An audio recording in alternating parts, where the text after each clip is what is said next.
Hello students. हम immune system को discuss कर रहे थे, जिसमें हमने फर्स्ट लाइन ऑफ डिफेंस को पढ़ा था। आज हम सेकंड लाइन ऑफ डिफेंस को पढ़ते हैं। ओके, जो फर्स्ट लाइन और सेकंड लाइन ऑफ डिफेंस हैं ये दोनों क्या हैं? नॉन स्पेसिफिक हैं और इनको इनेट इम्यून रिस्पॉन्स भी कहते हैं। अच्छा, second line of immune response कब स्टार्ट होता है कि जब पैथोजन जो है वो फर्स्ट लाइन ऑफ डिफेंस को क्रॉस कर देता है, यानी जो बैरियर्स होते हैं, जो स्किन है या म्यूकस मेम्ब्रेन्स हैं, उन बैरियर्स को पैथोजन क्रॉस कर देता है, तो फिर वो पैथोजन क्या होता है? एक्सपोज होता है to second line of immune defence. और ये second line of immune defence भी क्या है? नॉन स्पेसिफिक होता है। तो ये जो सेकंड लाइन ऑफ डिफेंस है, इसमें जो सेल्स इन्वॉल्व होते हैं वो क्या कर देते हैं? क्विकली जो है फिर इन पैथोजेंस को या बैक्टीरिया है या वायरसेस हैं, उनको क्या कर देते हैं? किल कर देते हैं। जो हमारी बॉडी को नुकसान पहुंचाने आए होते हैं, उनको क्या कर देते हैं? क्विकली किल कर देते हैं। अच्छा, अ, अब हम ये पढ़ते हैं कि जो सेल्स इन्वॉल्व होते हैं इम्यून सिस्टम में, वो जो है उनकी सिंथेसिस कहाँ पे होती है? तो जो रेड बोन मेरो है उनमें क्या होती है? इन इम्यून सेल्स की सिंथेसिस होती है। अब रेड बोन मेरो में क्या होता है कि इधर स्टेम सेल्स मौजूद होते हैं, जिसको क्या कहते हैं? मल्टी पोटेंशियल या प्लोरीपोटेंट हेमेटोपोइटिक स्टेम सेल्स उनको कहते हैं। अब ये 2 लिनिएजेस में डिवाइड हो जाते हैं, जिसमें फर्स्ट लिनिएज जो है उसको मायलॉइड प्रोजेनेटर सेल्स कहते हैं। अच्छा, ये जो मायलॉइड प्रोजेनेटर सेल्स हैं, इनसे हमारे पास जो है थ्रोम्बोसाइट्स भी सिंथेसाइज होते हैं, रेड ब्लड सेल्स भी सिंथेसाइज होते हैं, इसके अलावा मास्ट सेल भी सिंथेसाइज होते हैं। और फिर फर्दर जो है, जो मायोब्लास्ट है वो डिफरेंशिएट होते हैं to basophils, neutrophils, eosinophils and monocytes में डिफरेंशिएट होते हैं। और मोनोसाइट फिर फर्दर मैक्रोफेजेस में डिफरेंशिएट होता है। नेक्स्ट लिनिएज जो है उनको हम लैम्फॉइड प्रोजेनेटर सेल्स कहते हैं। अच्छा, ये जो लैम्फॉइड है, ये लैम्फॉइड सेल्स को सिंथेसाइज करते हैं, जो एंटीजन स्पेसिफिक होते हैं, यानी ये स्पेसिफिक इम्यून रिस्पॉन्स को में इन्वॉल्व होते हैं, जिसमें नेचुरल किलर सेल्स हैं। और फिर फर्दर जो है उसमें टी लैम्फोसाइट्स हैं और बी लैम्फोसाइट्स होती हैं। और जब बी लैम्फोसाइट्स एक्टिवेट होती हैं, तो ये फिर क्या होते हैं?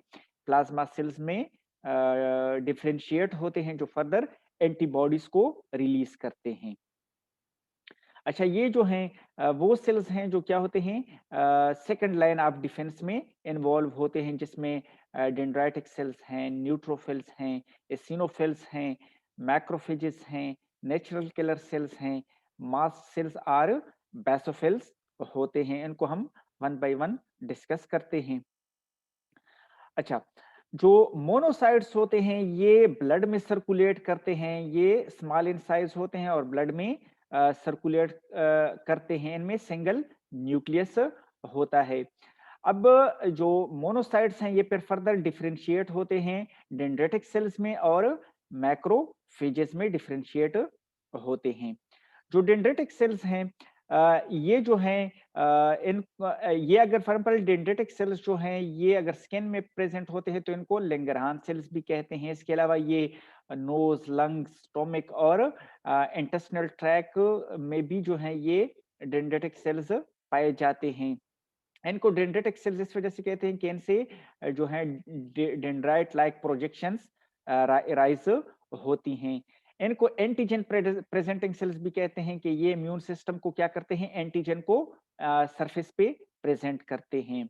और इस तरह जो है, जो इनेट और एडाप्टिव इम्यून सिस्टम्स हैं वो क्या होते हैं? ये एंटीजन प्रेजेंटिंग सेल्स उनको लिंक करते हैं आपस में। और इसके अलावा ये फेगोसाइटोसिस भी करते हैं, यानी ईटिंग का प्रोसेस भी ये करते हैं, पैथोजेंस को खाते भी हैं।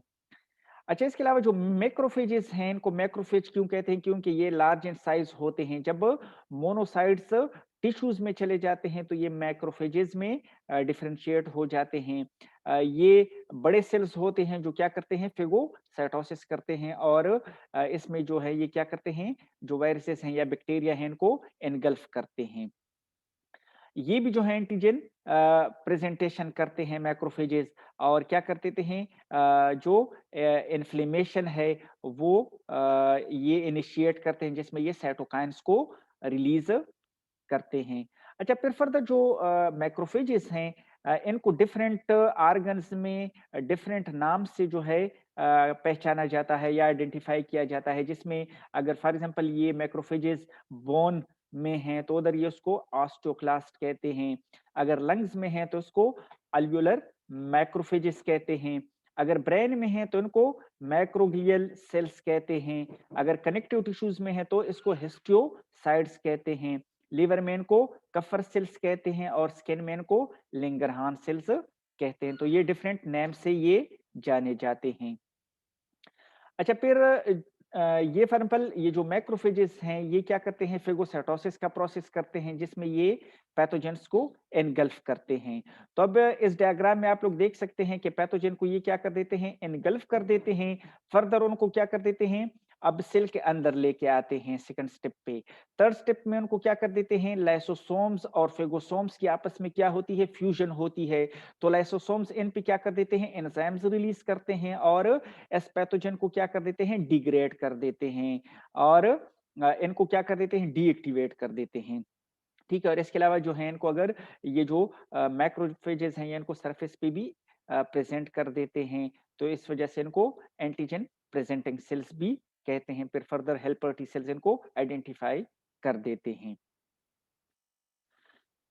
अच्छा, फिर जो है हमारे पास जो है न्यूट्रोफिल्स आ जाते हैं। न्यूट्रोफिल्स जो हैं ये भी जो है बैक्टीरियल इन्फेक्शंस में क्या होते हैं, एक्टिव होते हैं और फेगोसाइटोसिस कैरी आउट करते हैं जिसमें बैक्टीरिया को क्या कर देते हैं, इनगल्फ कर देते हैं और इस तरह जो है ये एंटीमाइक्रोबियल सब्सटेंसेस भी रिलीज करते हैं जिससे ये माइक्रोब्स को किल कर देते हैं।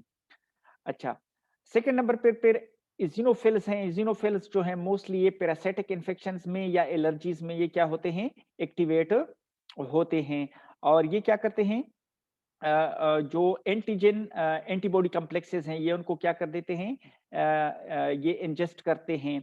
इसके अलावा जो एलर्जेंस हैं और इन्फ्लेमेटरी केमिकल्स हैं ये उनको भी एलर्जेंस के अगेंस्ट जो है ये क्या करते हैं, रिलीज कर देते हैं और इस तरह जो है ये मोस्टली जो पैरासाइट्स हैं, जो एलर्जेंस है या पैरासाइट्स हैं उनके अगेंस्ट जो है ये क्या होते हैं, एक्टिव होते हैं इसिनोफिल्स।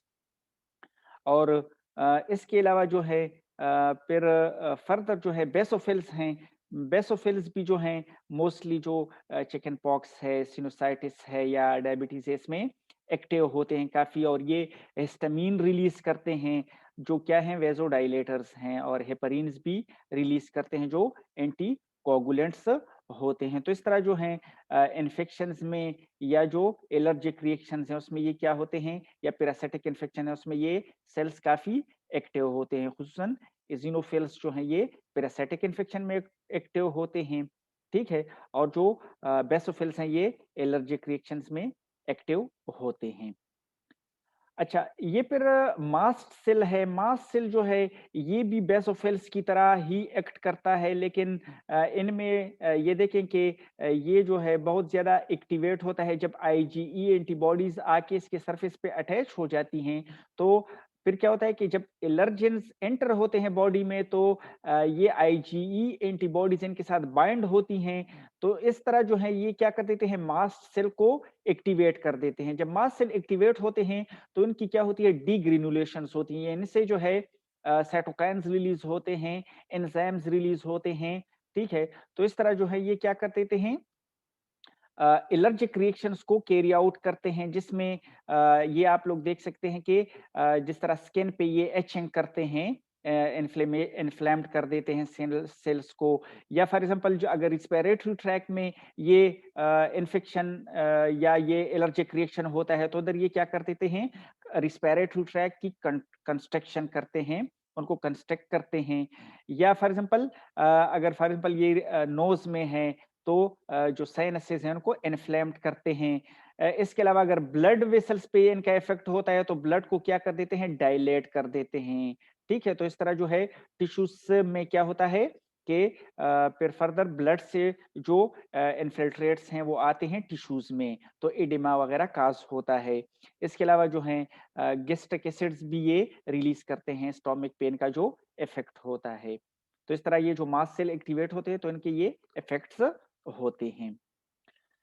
अच्छा, इसके अलावा जो है फिर नेचुरल किलर सेल्स होते हैं। नेचुरल किलर सेल्स जो हैं ये क्या करते हैं कि जो वायरली इन्फेक्टेड सेल्स हैं, फॉर एग्जाम्पल जो इंट्रासेल्युलर पैथोजेंस होते हैं, जो आते हैं सेल के अंदर रिसाइड करते हैं, तो ये उनके अगेंस्ट जो है वो नेचुरल किलर सेल्स एक्टिवेट होते हैं और इनके अगेंस्ट ये क्या करते हैं, गेमा इंटरफेरोन रिलीज करते हैं, जो हुसन जो है इंटरल्यूकिन 12 की रिस्पॉन्स में जो है ये प्रोड्यूस होते हैं। जो मैक्रोफेजेस हैं ये इंटरल्यूकिन 12 रिलीज करते हैं और उनकी रिस्पॉन्स में ये नेचुरल किलर सेल्स क्या करते हैं, गेमा इंटरफेरोन्स को रिलीज कर देते हैं, ठीक है? और गेमा इंटरफेरोन्स जो हैं ये फिर फर्दर जो है मैक्रोफेजेस को भी एक्टिवेट करते हैं, जो माइक्रोब्स को क्या कर देते हैं, किल कर देते हैं। तो इस तरह जो नेचुरल किलर सेल्स हैं, ये खुसूसन जो इंट्रासेल्युलर पैथोजेन्स हैं, उनको क्या कर देते हैं, डायरेक्ट उन इन्फेक्टेड सेल्स को डायरेक्ट ही किल कर देते हैं। ये देखें कि जो नॉर्मल सेल्स हैं,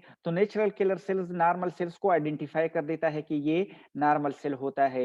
लेकिन अगर ये वायरली इन्फेक्टेड है तो क्या होता है कि इनका जो सरफेस रिसेप्टर्स हैं वो क्या हो जाते हैं, चेंज हो जाते हैं, ठीक है? जिस तरह एमएचसी मॉलिक्यूल्स में वो प्रेजेंट हो जाते हैं, तो इस तरह जो है नेचुरल किलर सेल्स जो है उनको आइडेंटिफाई कर देते हैं, ठीक है? और इस तरह जो है उन पे क्या कर देते हैं, जो इंटरफ्यूरॉन्स हैं या जो दूसरे केमिकल्स हैं वो एंजाइम्स रिलीज कर देते हैं और इस तरह सेल को जो है वो क्या कर देते हैं, इन्फेक्टेड सेल्स को ये डिस्ट्रॉय कर देते हैं। अच्छा, इसमें फिर फर्दर जो हमारे पास एंटीजन प्रेजेंटिंग सेल्स हैं, तो एंटीजन प्रेजेंटिंग सेल्स में हमारे पास क्या आते हैं, डेंड्राइटिक सेल्स आते हैं, मैक्रोफेजेस आते हैं, लिंगरान सेल्स आते हैं और बी सेल्स आते हैं। ये जो सेल्स हैं इनको क्या कहते हैं, एपीसी या एंटीजन प्रेजेंटिंग सेल्स। क्यों कहते हैं कि ये क्या कर देते हैं, जो इम्यून सेल्स हैं उनको क्या कर देते हैं, एंटीजन को प्रेजेंट कर देते हैं कि खुसूसन जो क्लास एमएचसी2 मॉलिक्यूल है उनमें ये एंटीजन को प्रेजेंट करते हैं कि इस किस्म का जो है पैथोजन एंटर हुआ है और उसका ये स्पेसिफिक एंटीजन जो है वो इम्यून सेल्स को, खुसूसन जो टी हेल्पर सेल्स हैं उनको जो है ये टी हेल्पर सेल्स को क्लास एमएचसी2 मॉलिक्यूल्स में प्रेजेंट कर देते हैं। तो इस तरह जो है इम्यून सेल्स आइडेंटिफाई कर पाते हैं उस पैथोजन को और उसके अगेंस्ट क्या होते हैं, साइटोकाइन्स रिलीज करना स्टार्ट कर देते हैं और इम्यून सेल्स को एक्टिवेट कर देते हैं। अच्छा, इसके अलावा जो है सेकंड लाइन ऑफ डिफेंस में हमारे पास जो है इन्फ्लेमेशन भी आता है। ये भी एक जो है पैथोजेंस के अगेंस्ट एक रिस्पॉन्स होता है इम्यून सेल्स का। तो फॉर एग्जाम्पल जब टिश्यूज डैमेज होते हैं या कोई इन्फेक्शन होता है तो उधर फिर क्या होता है, इन्फ्लेमेशन स्टार्ट हो जाती है, जिसमें व्हाइट ब्लड सेल्स उस इन्फेक्शन साइट की तरफ क्या होते हैं, माइग्रेट होना स्टार्ट हो जाते हैं। जिस तरह फॉर एग्जाम्पल अगर कोई डैमेज होता है स्किन पे ना, तो इस तरह जो है ये इधर जो है जो रेजिडेंट जो फॉर एग्जाम्पल जो इम्यून सेल्स होते हैं, ठीक है? तो वो क्या कर देते हैं, इधर जो है फिर इवन जो इंजर्ड टिश्यूज होते हैं वो भी साइटोकाइन्स वगैरह रिलीज कर देते हैं या केमिकल रिलीज कर देते हैं, जो कीमोटेक्टिक फैक्टर्स के थ्रू क्या कर देते हैं, इम्यून सेल्स को उधर इनवाइट कर देते हैं। तो और इम्यून सेल्स जो है इधर पहुंच जाते हैं और क्या कर देते हैं, फॉर एग्जाम्पल अगर कोई इन्फेक्शन है, कोई पैथोजन है तो उसके अगेंस्ट ये रिस्पॉन्स करना स्टार्ट कर देते हैं। ये जो है फिर प्रो इन्फ्लेमेटरी साइटोकाइन्स वगैरह भी रिलीज करना स्टार्ट कर देते हैं, जो काज करते हैं स्वेलिंग, रेडनेस, हीट और पेन को काज करते हैं। ये इवन एडेमा को भी काज करते हैं, उधर स्वेलिंग हो जाती है, लोकलाइज स्वेलिंग हो जाती है। अच्छा, लास्ट जो फिर रिस्पॉन्स है सेकंड लाइन में, उनमें फ़ीवर भी आता है। तो फ़ीवर जो है मोस्टली ये जो पैथोजेंस एंटर होते हैं बॉडी में, खुसूसन जो ग्राम नेगेटिव बैक्टीरिया रिलीज़ करते हैं, जो एंडोटॉक्सिन भी हम उसको कहते हैं, तो उसकी रिस्पॉन्स में फिर क्या होता है, फ़ीवर डेवलप होता है। और फ़ीवर भी जो है ये भी हेल्प करता है टू रिज़ॉल्व द इन्फेक्शन, जिसमें फॉर एग्ज़ाम्पल इंटरफेरॉन की ये हेल्प करता है, उसके इफ़ेक्ट को एनहांस करता है। या इवन ये जो है माइक्रोब्स की ग्रोथ को स्टॉप कर देता है, क्योंकि जब फीवर डेवलप होता है या इंक्रीज होता है बॉडी टेम्परेचर, तो उस पे क्या होता है कि माइक्रोब्स उनकी ग्रोथ स्टॉप हो जाती है। इसके अलावा ये एनहांस करता है जो फेगोसाइटिक सेल्स हैं उनकी जो है वो एक्टिविटी को ये एनहांस कर देता है। और इसके अलावा जो है टिश्यू रिपेयर भी जो है क्या होती है इसमें होती है। Okay students, thank you so much. तो ये जो है हमारा सेकंड लाइन ऑफ डिफेंस था। इंशाल्लाह नेक्स्ट फिर हम थर्ड लाइन ऑफ डिफेंस में जो है जाएंगे, उसको डिस्कस करेंगे। Okay, thank you so much.